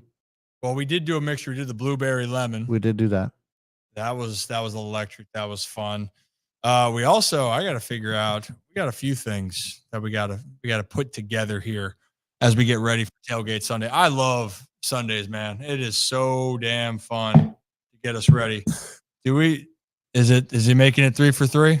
Yeah, and there's been a conversation going on in the chat next to us about Joe, and I need to get the story of what's going on. So now we got to bring him on. Yeah, Joe, what's going on? Joe, what's going on, man? Where's the tow truck? Not fucking here. What are we flat tires? What happened? Yeah, Joe, what's going on? The battery died in the truck. Oh no, Joe. And there are 2 batteries in said truck, so having someone jump me is not an option. So what, you said they'd be there 90 minutes ago? Yes. And it said 90 minutes to come 30 minutes from the shop. And the fleet services just called to check and see if I received my services. Then they got a hold of the shop and said, oh, they're 45 minutes away to get to me from 30 minutes out. So, yeah, my day's pretty much ruined. Yeah, that's don't you like tow trucks? No. I used to Brad, you don't like I tow don't trucks. like tow. Oh yeah, Brad also. So we didn't tell the story. The Gladiator, the monster truck, got smacked 2 weeks ago. It did. Not my fault. All the pictures. You said you had pictures. I do have pictures. Yeah. We did. So we did talk about this. We talked slightly, like we didn't go into detail. Yeah. But So, anyways, the tow truck driver said he was going to be there at 6:30 p.m. Didn't show up till 11:30 p.m. And thank God I had a rental because I was not waiting around for that. hey, you called me. It was at like 9 at night. And you're like, and you're like, hold on, the tow truck's calling me now. I'm like, didn't this happen 8 hours ago? Yeah. Shirts and pants, Joe. Are you safe at least? Yeah, I'm on a Dollar General parking lot in the middle of nowhere. Old Dollar General. Yeah, I mean, at least the service around is cheap. You can grab a snack while you're there. Yeah, literally anything. I'll be honest too. I had a story. I bought a plunger at the Dollar General for an unfortunate circumstance at a house in North Carolina. Okay. Yeah, that was tough. But the plunger did enough. Is Dollar General the one where it's not all $1? Yeah. Yes. Yeah. Yeah, because I was like, I know there are some dollar store. Yeah, there's only like a few that are actually dollars. Nothing is truly just $1. It's like Five Below is like some things are like $7 in there now, and I'm like, kind of feel like false advertisement. Yeah. Hey, Family Dollar bought Dollar Tree, so there is nothing that's $1 in there anymore. Tragic. Where did we go as a nation? Where did we go? Hey, Joe, out of your curiosity, and what do you got for the Vens this weekend? What's your prediction? I think the Ravens are going to handle business strongly. I think they're going to handle business strongly. I don't think Lamar likes being compared to Jayden Daniels, kind of in a way, and I think the defense is going to show up and shut the kid up. Ravens do play well against rookie quarterbacks, especially at home. So 10-2. And they did say Lamar's undefeated against rookie quarterbacks, Yes. and Lamar is 21-1 against the NFC. So something's gonna have to change. Hey, Joe, go ahead, and then I have one more question, Ryan. Oh boy, what's it going to take for you to play with the Bananas in August? hey, if I get the invite for the Savannah Bananas up here at the yards, man, it won't take much. You can bet your ass we're going to be working on that. I would get in there. Oh my goodness. Yeah. Oh yeah. I could try to work on People my will moves. be contacted. Don't you worry. Oh, don't you worry, Joe. We're going to work on We it. know people. Who knows people? We got to it's in August, right? 2025. Yeah. The weekend that they're in Chicago. Yep. Oh, hell yeah. All right. Well, we'll do that. Hey, Joe, we got some call-ins coming in, but be good, be safe. Yeah, and Rocco sucks as always. Yes. Isn't Rocco's fault. With Rocco. that, we'll see you, Joe. See you, Thanks. Joe. Always blame Rocco, man. I'll tell you what. Unbelievable. Well, that sucks for Joe. Joe, stay safe, though. All right, what do we got next on the call? We got Jabo. Jabo's back? Yeah. Jabo. How's it going? How's it going with you? How are we doing this Thursday? I'm doing well. I just want to shout out all our Florida peeps. I think in Discord we found out everyone's doing all right. So just want to say, hell yeah, hear all that. Especially Laura and I think Spud. Steve has some family down there, or Steve's down there, but just glad everyone's all right in Florida. Absolutely. Could have been a lot worse for people, and some people they might have not been as fortunate. So the ones we know, again, everyone checking on people you can. What's on your mind going into this Sunday? Oh, I think y'all kind of stole my thunder a little bit, but the Ravens, Harbaugh, especially under Harbaugh, we're 15-2 against rookie quarterbacks at home, 21-7 overall. I think the only two quarterbacks to beat us at home are Mitchell Trubisky, Bears legend, and of course Kenny Pickett, unfortunately. It's the same thing, because then Lamar's only lost to an NFC team is Daniel Jones. What is with This is some random shit? It's insane. But wait, the Kenny Pickett game, I didn't think Lamar played when they lost at the end of the game. I don't think. I think that was not Lamar. Yeah, but that was still Ravens. That was Tyler Huntley. We had the lead in the fourth quarter. Yes. Give me a football. I need a stress football. I didn't mean to cause any trauma there, but squeeze, cough. All right. But I think we'll be good. I think if the defense, I think the Dean Pease hire is going under the radar a little bit. I think that's. I think that's going to be pretty good for the. Yeah, we haven't talked about that. We'll have to talk. No, about I was going to say actually that's probably the time. Yeah, I think I like the move coming back. Familiarity, obviously, with the organization, familiarity with Zach Orr as an individual. That's what he touched on, and even understanding of these players and how to, have the schemes and better, positions to have success, right? And I just like the fact that you have a guy that's been in the NFL for so many years, has a connection with this young. I think Zach Orr is a very talented defensive coordinator, but he is young. It's his first time. And clearly there's been some, not putting that all on Zach Orr either, but there has been some speed bumps throughout this process here. So I like it. I think it's a good move all around here. I know a lot of Ravens fans were, I guess, flustered with Dean Pease over the years, but I love him coming back as an advisor. Yeah. He was our DC when we last won a Super Bowl. So I'll take that. I'll take it. I'll take it. In order to go forward, I'll let you go. you gotta go backward. Yep. All right. Hey, Jabo, we appreciate you. Thanks, We just got a Jabo. lot of calls coming in, but hey, Yeah. appreciate you. You keep calling in. All right. Glad you're safe. Yep. Next up, we got Kiran. I think it's Kiran. Hey, how we doing? Oh, you're muted. No. Oh, do you have AirPods in? Yep. Okay, we're gonna come back. We'll come back to you. So if he's still in the back here, He take is. the AirPods out, and because that's when we've had trouble with it in the past. All right, we'll bring in Steve as Kiran gets his shit together. Steve, what's going on, boys? How we doing? Happy Thursday. I kind of had a little trivia question for the boys today. Oh, the boys. Here we go. Hum now.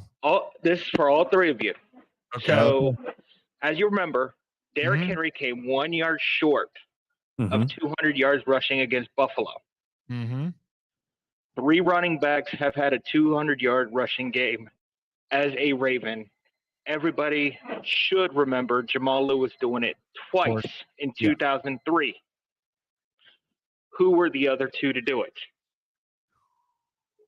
Ray Rice. Ray Rice is one. Yeah. I was going to say Ray Rice had to be one. Yeah. The other. I don't know the other one. Well, the only other ones, if we're going to it, and it's one right before. Well, I was thinking I'm assuming not Priest Holmes. It could. Well, Priest Holmes the one before. Willis McGahee was after. Yeah. But he was not prime Willis McGahee. No, Chester Taylor was on the team. I'm trying to think. Wait, was it Mark Ingram? No, not 200 Oh, yards. it might have. I think it's Mark somewhere Ingram. in 2019. It wasn't Ingram. Okay. It was not Ingram. All right. Thank you. You're going to have to give it to us, Steve. Was it Lamar? We're running out of time. Ryan, you said it. Priest Holmes. It was Priest. There we go. Here we go. I was going to say it had to be that he's the. Well, and then Priest went to the Chiefs and was like Yeah. a fantasy legend over there too. Yeah. Damn. Well, you know what? We need Derrick Henry to get 200 tomorrow, Sunday. Now, in terms of the game Sunday, I think Henry's going to have himself a day. I hope so. But if the Ravens want to win that game, they need to contain Scary Terry, contain Jayden Daniels. And it's going to be tough to do. Yeah, I think, Steve, and I'm sorry, we got it. Which is great. We have a lot more callers, so we got to. I'll answer the question, and we'll move on. But with that case, the rush attack for them specifically, if the Ravens stop the run game, it's going to make it harder for them to continue to get the deep passes because there'll be a lot of pressure. If you can contain Jayden Daniels in the pocket and not allow Scary Terry to gain ground down the field, I feel pretty good about the chances. But if that run game gets going for Washington, which you alluded to, Brad, that's where things can get a little bit tough. So, Steve, we appreciate you. We're just trying to get through some calls. Thanks for the call, Steve. Then we have Karan. And I'm also pissed I didn't get the answer for the trivia question. Hey, guys, can you hear me? You're back. And can we get a correct pronunciation? We've been going back and forth on your first name. Yeah, so it's pronounced Kieran. I always Kieran. Yeah. So if you know the Japanese beer, Yes. yeah, it's pronounced exactly the same way. Perfect. I might go have two after this. Hey, But what's on your mind, Kieran? Yeah, so I know that we were discussing Dean Pease. I think that hire's really kind of flying under the radar, but wanted to see what you guys thought. Do you think it's kind of an indictment on Zach Orr, or is it just trying to get him a little extra support? Honestly, I just think it's more support. It's a guy that knows him, that understands, and quite frankly, it's just like anything you're doing in a new venture. It isn't always nice to have someone you trust. Yeah. And have someone around that you feel comfortable with. Hey, just like running a business. If you are trying to start your own business, you're going to surround yourself around people who have already been successful and know a whole lot more than you do, and that's all that I think Zach Orr's doing. Yeah, I think so. I think that's the biggest thing it is right now, especially because it was the defensive coordinator for him when he was he knows him. All-Pro. Yeah, so I think it's one of those moments where Zach Orr's sitting there going, hey, not that he bit off more than he can chew, but okay, things haven't gone the exact way I've wanted to the first 5, which things didn't go well with Mike McDonald the first few weeks. I mean, it takes a learning curve for these young defensive coordinators. I think you go out there, you get a guy that's been around football forever. There's one Super Bowl. Yes, exactly. You never. Yep. 1-1 here as defensive coordinator. So I love the hire personally. Yeah, me too. I really think that he's going to just kind of be that extra step that the defense needs. And a lot of the guys there already have that relationship with him. So I think it'll be a good help. I think it will too, Kieran. We unfortunately got to get running here in a moment, but are you gonna join on Sunday? Are you gonna call in, or at least next show? I'll do my best. Yeah. Want to take 2 quick seconds. Just thank you guys for shouting out Florida. Me and my wife, we live in Orlando, so I'm actually my wife's actually here. Hey. I'm the newest Baltimore sports fan here as well. Yeah, this is Savannah. Nice. Yeah. So again, just wanted to thank y'all for calling out Florida. Yeah. Sorry, 20-1.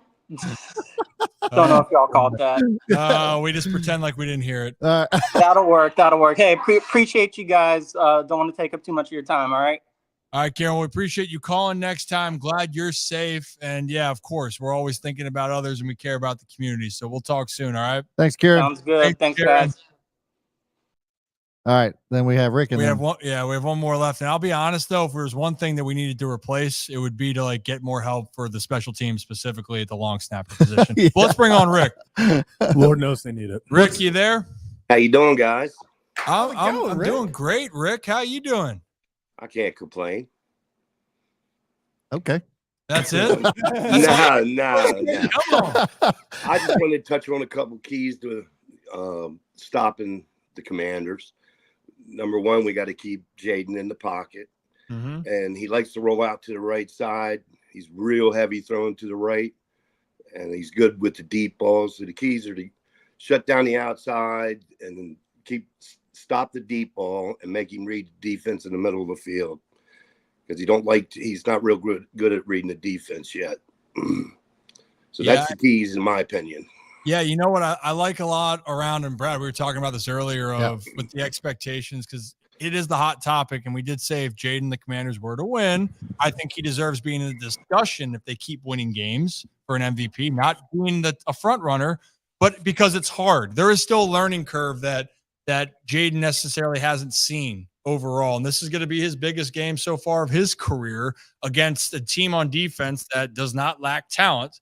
Maybe has had moments where they've had downside, but they do not lack talent, and they're going to try to do their best of keeping him contained. And also that the Ravens historically have had success against rookie quarterbacks. So all those things are going to be going against him. But yeah, let's hope he doesn't run around and be all crazy there. And hopefully we can hold them to a little amount of points, maybe just some field goals.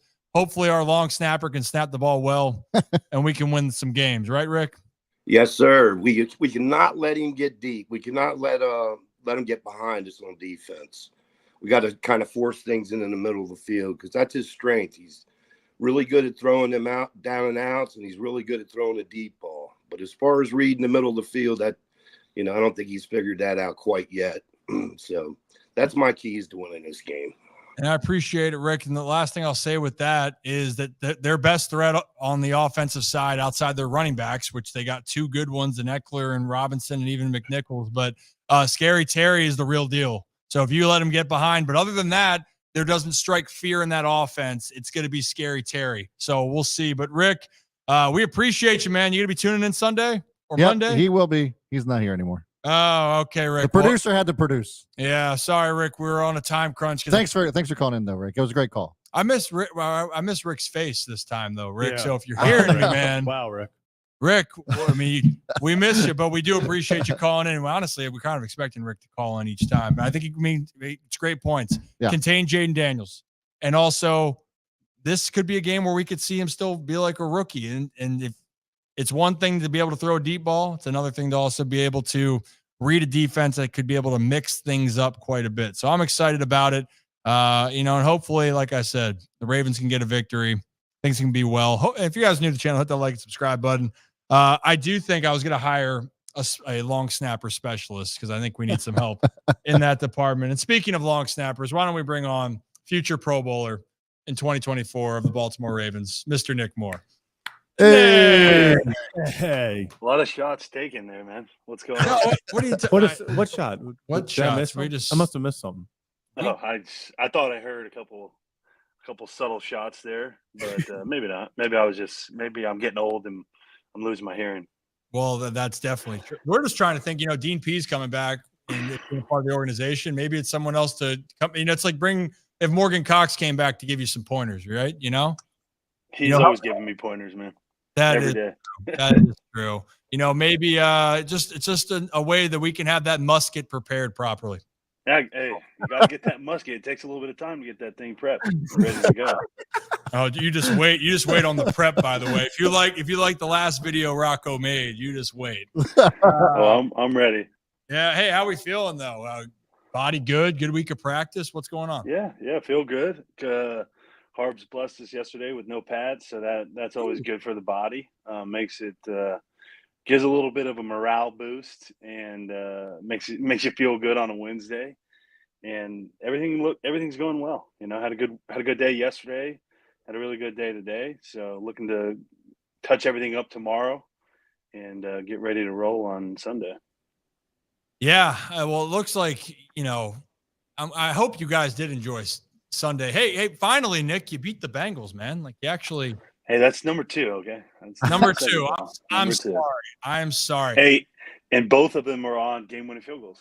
So There you have it. Oh, sugar. Hey, you know what? Speaking of game-winning field goals, there's field goals in general. Can we talk about Tucker's boot? The 56-yard, The game time one. Yeah. Holy shit. Yeah. Dude, holy shirts, man. I got to be honest. And I mean, I didn't have a doubt that he was going to make it, but the angle on TV, it looked like he was bending it like Beckham, where the ball was, it almost seemed like it was outside of the field goal post. Can I get like your reaction or what you saw? Was it that far off from the TV or what happened on that? We had your recollection of the play was pretty accurate. It was a nice, strong left to right wind. And of course it picks up on that drive as we're moving the ball down the field. We're like on the sidelines and Tuck's like, oh, it's a tough wind right here. It's a strong left to right. And like Tuck always talks about like never giving up the uprights on the off chance that the wind cuts and you hit the ball straight. But when we got out there and we got set, I felt the wind. I was like, oh, this is windy. And he just said he was going to give himself the best chance, and he swung the absolute piss out of his leg, and he hammered that sucker. Yeah. Oh my goodness. And absolutely did.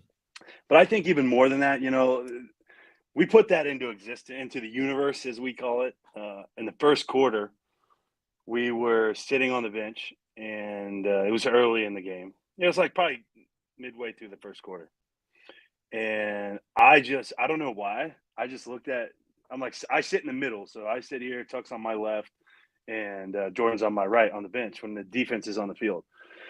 And I'm sitting there and I'm just like looking around. I'm like, guys, we are going to, I said it like this. It went the other way around. I said, we're going to hit a nice, really nice game tying field goal. And then we're going to hit an epic game winning field goal. And we did that. It was just a little bit in reverse because the game tire was one of Tuck. What I would say is one of Tuck's best kicks. That was just a really difficult kick to make. And then obviously we had a pretty sweet game-winning field goal. So, we just manifested that about 3 hours before it happened. So, yeah. So Nick, I've been talking about this with some people off air, but I'm so curious during that 56-yarder and in those big type of situations, you personally, what's going like at what point you snap it? Are you like you hear Tucker kick it and you just stand up and watch, or are you like superstitious and you don't look at the ball? Like what's kind of you're on those big kicks? Like what goes through your head? So the first thing that we do, and it's kind of like a joke. I don't really know when it got started, but we always do it even in practice when we're emulating a game-winning kick. Tuck says this really ridiculous statement, and I've kind of adopted it myself, and I say it kind of to myself and jokingly to the opposite line, like the guards that are right next to me. So Tuck always will say babies and memories, and I have no idea where it came from, but I do the same thing. So I grab the ball, I kind of look at the right guard, and I kind of jokingly am like babies and memories, like kind of just like clears my head a little bit and kind of gets me focused in because we do it so often. And then for me, once I throw the snap, I try to, a lot of times on those long kicks, they're pretty heavy rushers up the middle because they know guys have to put the ball lower, especially when it's like really windy like that. So they're pretty heavy on the inside. So I try to snap and get my head up and block for the split second that I need to, just to make sure nobody can get in between me and the guards. And then after that, I mean, I'm watching that sucker all the way. I started celebrating like that ball probably only traveled like 40 yards, and I was arms in the air, like screaming. I'm like, yeah, let's go. Like, I knew he hit it. I heard the sound of it, and then I saw the trajectory of the ball, and it started going back into the uprights, and I knew my man's had the leg for it. So I started cheering early, and I was pumped. I will say I felt like the Leonardo DiCaprio meme where he's like on the couch pointing because it goes through the uprights. It goes through the uprights, and I'm like jumping up and down. I was like, oh my God, he made it. And I just see Nick Moore come into the frame. I'm like, there's Nick. Here it is. He's like, there he is. Oh, that sure was pretty, man. It was real pretty. But you know what? Now I'm just gonna remember. I'm gonna like picking something up, or I'm gonna talk to someone. I'm gonna look to my right and be like, hey. Babies and memories, and just keep on with my day. You know what I mean? I mean, hey, it works for us, man. It's one of those things. Like, in Brian, I feel like you have you have a pretty good insight in this with baseball. It's just like, I don't want to call it a superstition, but it's something that we do that it's like a relaxing, like tick almost. Like we Yeah. just kind of do it, and it just like, it's almost like taking a deep breath. It just kind of chills your whole body out and it calms your mind. And it really just, it's stupid and funny. So it just kind of takes away some of that anxiety, and it works for us. So. That's exactly it, right? I was actually going to make a point of that. I joke about it, but it's so true. You know, when you think about everybody in sports, they have their ticks, they have their rituals, superstitions, whatever it may be. Like when you go up to bat, some guys, then that's why I picked up the bat. I don't just pick up this lumber just to, well, I do. But you do.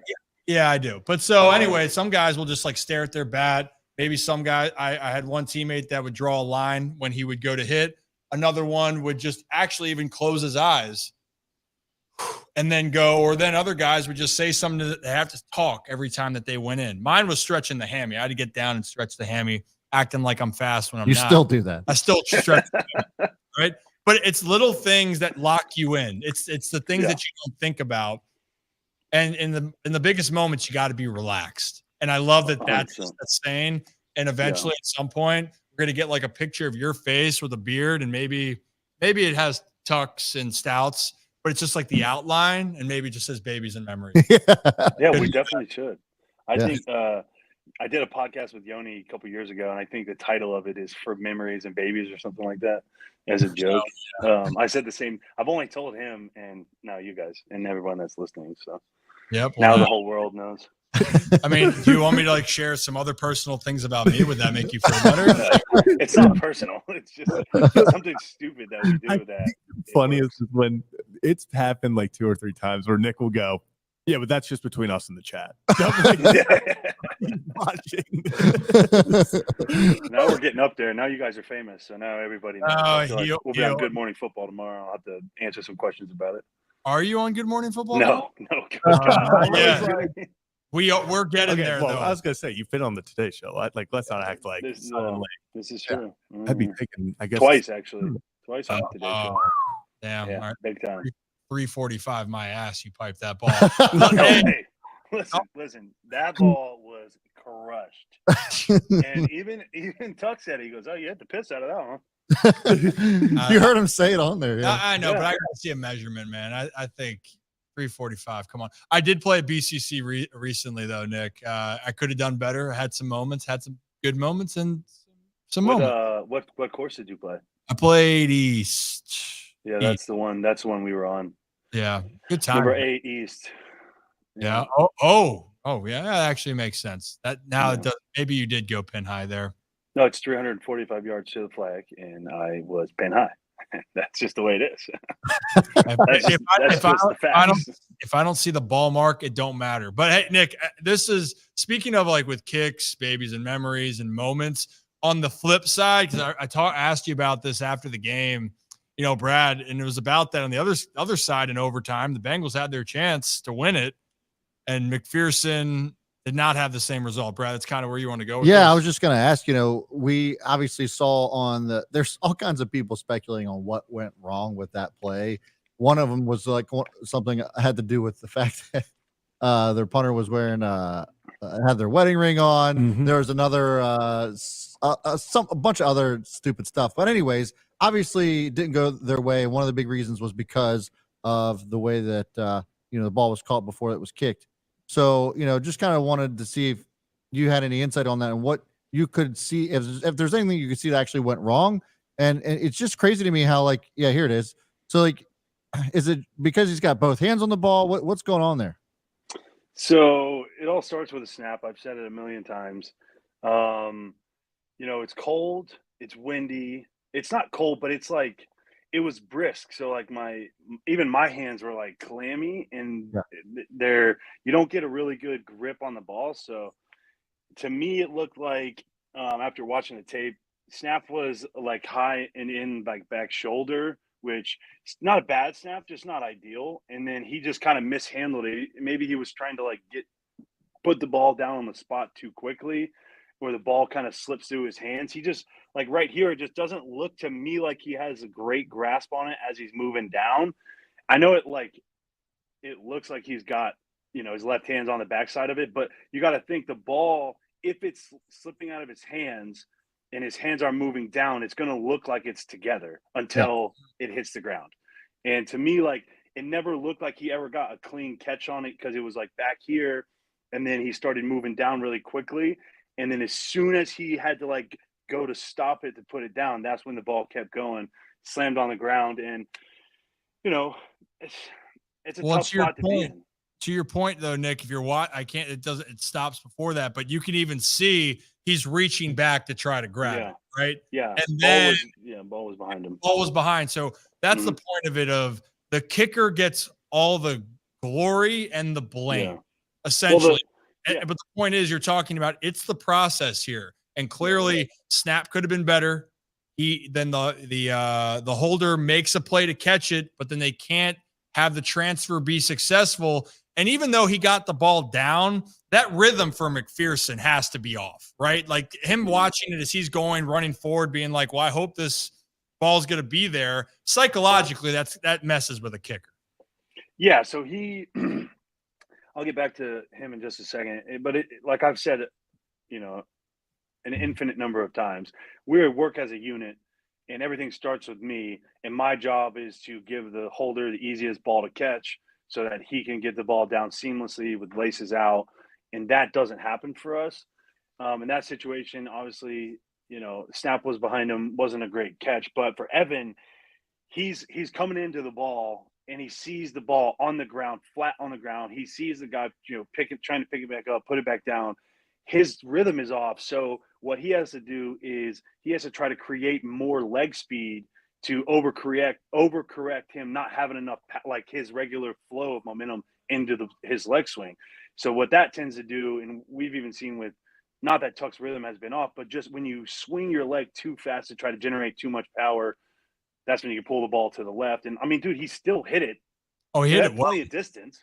It looked like to me, he just tried to generate too much power from his leg, and he was kind of spun it and pulled it to the left. And, luckily for us, he didn't make it. And, that's just the way the cookie crumbles. All three of those guys are extremely talented. Cal Adamitis is the long snapper there. He's been there for, I think this is his third year there. Took over for a guy who had played there 17 years, and Clark Harris. And then Evans, we all know Evan, he's done great since he's got there. Yeah. Made some really big kicks in the playoffs in 2022 or 2021 when they had that Super Bowl run. So they're really talented guys, and we think very highly of them. It's just a shitty spot. It just wasn't a great rep. Those are and unfortunate part of our job is those are the moments that people are going to remember, because you had a chance to win a division game. Your team's 1-3. You got to make. I mean, just the way it is, you got to make that kick, and you got to execute that. All three of those guys have to execute that, and luckily for us, they didn't. I was losing my goddamn mind when he missed that kick.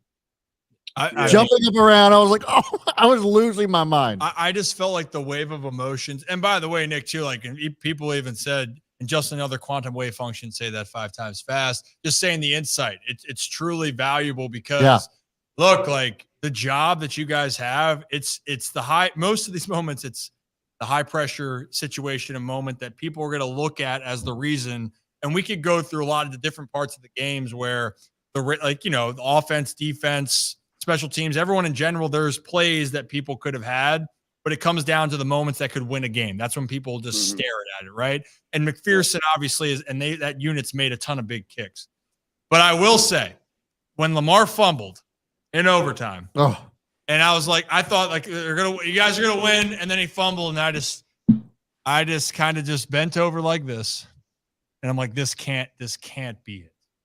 This is not how this can go. If I swear I have to hear people say Lamar is not good enough because he fumbled the ball here on Monday, and then we didn't have to, and we got to just see a celebration on a 24-yard field goal attempt after a 50-some yard run from Derrick Henry. That was nice. Yeah, Nick, I'm not going to say I lost hope, but if I might have tweeted out what a shitty way to lose a ball game. I mean, it's not ideal, but I think that everything happens for a reason, and ideally we would love for him not to do that. But Lamar is one of the only reasons we were in that situation to begin with. He got through for 350 yards almost, and 4 tutties, no picks. Like, he balled out, and if it wasn't for him, we wouldn't even have that. Wouldn't even be, that wouldn't have happened. So, it just is what it is, and I think that's a testament to us as a team being able to overcome that adversity and stay sharp in a time where a lot of guys, even you guys, some of our diehard fans, they're counting us out, and it's like the game's never over until it's over. Yeah. And we've been on both sides. Everyone knows it was just Lamar wanted a game-winning field goal, so he just fumbled the ball so the Bengals would get a possession. So Derek was the one. Who wanted the game-winning field goal. After that run, he stopped. He's like, I don't want to score. I want Justin to get all the glory on this one. So he gave it to us. Did he actually? No, I'm just kidding. You are. I'm joking. I was like sitting there. I was like, no, I'm kidding. Gino had a good tackle, man. I mean, that's a good play. And your boy Gino. Hey, I love Geno Smith, dude. Hey, Geno Smith or Geno Stone? Dude, we were talking about Geno Smith earlier at practice. That's on me. You already forgot about him. It's the first time you forgot about him. I was talking to Josh Johnson about Geno Smith. That's on me.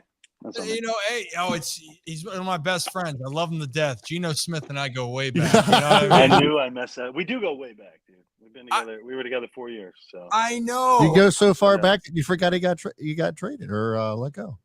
No, he didn't get let go. He didn't get re-signed. He got whatever. But Geno took the money. The point is that you didn't know. Yes, I did. No, we're talking about we're talking about like 2020 when he went to Houston. When he went to Houston for those few weeks and then came back and you didn't know he was gone. Yeah. Dude, because I was in a wormhole in 2020 on the practice squad playing tight end. Okay, chill out. and you are in Madden as a tight end. Well, that's because all the long snappers are tight ends in Madden. Well, and a vertical threat, 19 miles an hour. Vertical threat. I think that's my favorite thing is that they have you listed as vertical threat, and you have decent stats in Madden Ultimate Team. Like I'm a baller, dude. What are you talking about? I might go get Madden just to run a team and be like, check the tape, only Nick Moore. Like YouTubers will do those challenges, and it's like, can I win the Super Bowl with like this team? It's like, can I win the Super Bowl with 22 Nick Moores? Like one of those challenges. Like Nick's playing every position. We might not give up a point the whole season. Yeah, that's exactly it. You know what? I can't wait, Nick. We're going to have one we can get you in here, but even not, I'm not kidding you. Now that we're building up, we'll get to the midway point, and it's going to be screw it, Nick Moore highlights. And it's going to be every highlight from there's a lot of them. The blatant blown call by the ref against Dallas. We'll have that in there. We'll have the missed tackle, but we'll have the great moments. Obviously, getting mowed over by a rookie. Yeah. Oh, we still got that. I didn't get mowed over. I hit him. He went backwards. Okay. I got a tackle assist. All right. Chill. Hey, we know it's a good room, by the way. But yeah, Nick Moore, tight end one. Hey, Charlie Kohler, by the way, man. Stud. That dude was balling on Sunday, man. I'm happy. You know what? I just told Charlie this. He's my locker mate. And we haven't seen eye to eye on personal space in the locker room for 2 years now. Sure. And so he's been making a conscious effort to, keep his stuff tidy because I like my stuff tidy. And I told him today I was making a comment about something, and then he was like, "Are you telling me my locker's dirty?" I was like, No. Like, you're doing a really good job. I think it's that good karma you're putting in on by trying to keep your locker nice and tidy. You're getting rewarded on the field with these big plays and these touchdowns, dude. So you can go ahead and thank me for all that. All right. I am the reason that you are as talented as you are. All jokes aside, Charlie's a stud. He's playing really well, and I love to see it. Yeah, he's not a fat white guy, dude. He's got a freaking six-pack. I don't know what he's talking about. It pissed me off saying that because I am a fat white guy, and I'm like, come on. Well, and that might have been reference to you, to be honest. But I mean, I'm blazing fast, so I'm almost 19. 19 miles an hour. We need to get that. Get it right for sure. Hey, Nick, we'll let you go in here in a few minutes, but kind of buzzing, man. We're talking about Jayden Daniels. We're talking about the Commanders coming to town. Like Baltimore, the NFL is actually the center of the NFL universe is going to be in Baltimore on Sunday. Like, who would have thought when you thought, I don't mean this in a bad way for anyone, would think that the Commanders and the Ravens, who are separated, down, sugar, there goes the bat, is only separated, hour plus away, traffic for sure. But that's where everyone's eyes are going to be on this Sunday. What are you looking forward to besides obviously getting out there in front of the home crowd? I think it's going to be a big test for me. They got a really good punt rusher. They've rushed a lot of punts this year, so it's going to be good for me. It's going to be similar to Dallas. They got a really big guy that rushes punts in Armstrong, and he's been a notorious problem for long snappers throughout his career. He's playing more on defense, so he doesn't play as much on punt as he used to play when he was with the Cowboys. But it's always good to go up against guys like that because they really put you to the test. Like, they really force you to play at your best. And so I'm excited for the challenge. I know he's an unbelievably talented guy and gets paid a lot of money to rush the quarterback and rush the punter.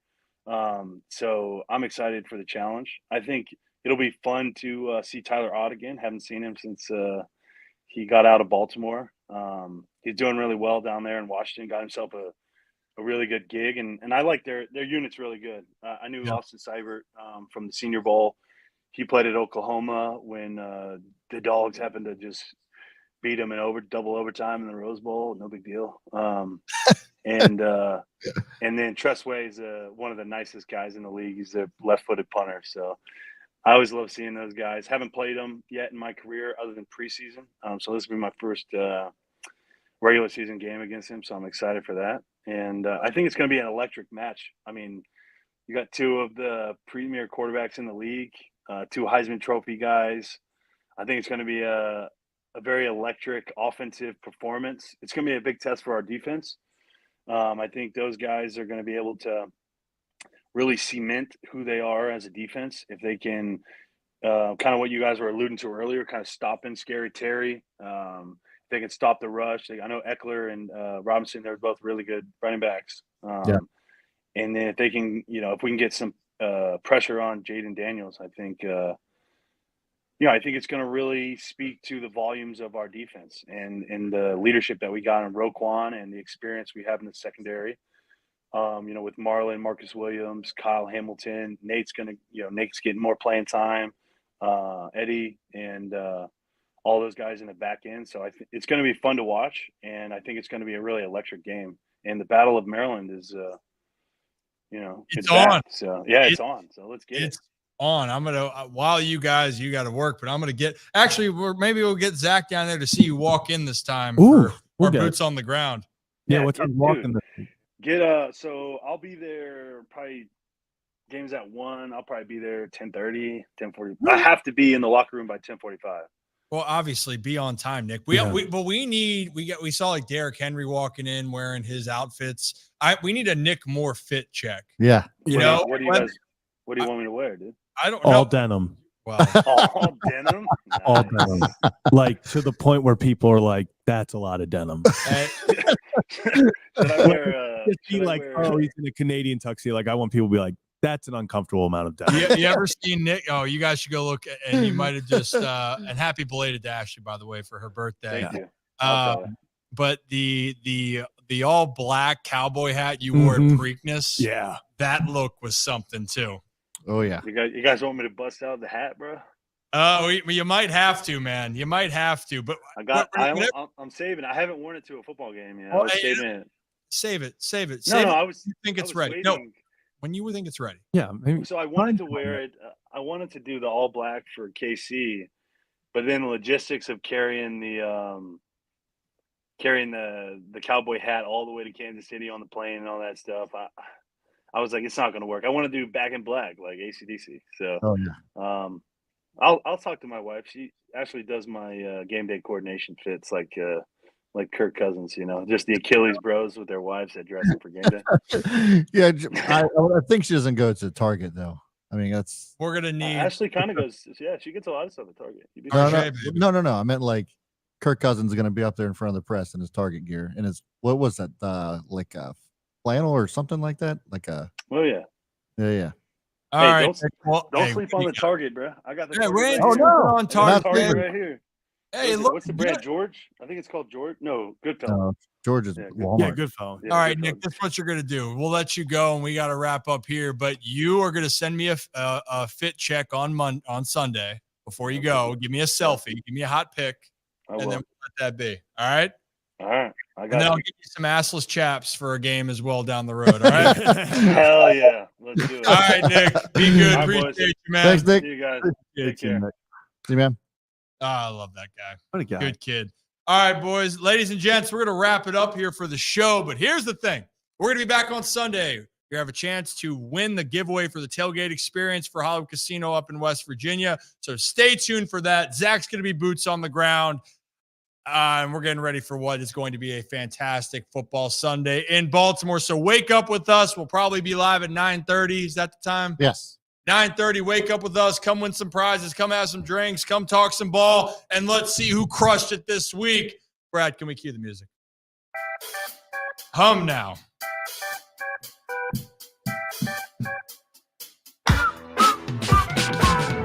As always, here at the Ryan Ripken Show, we appreciate you guys for tuning in.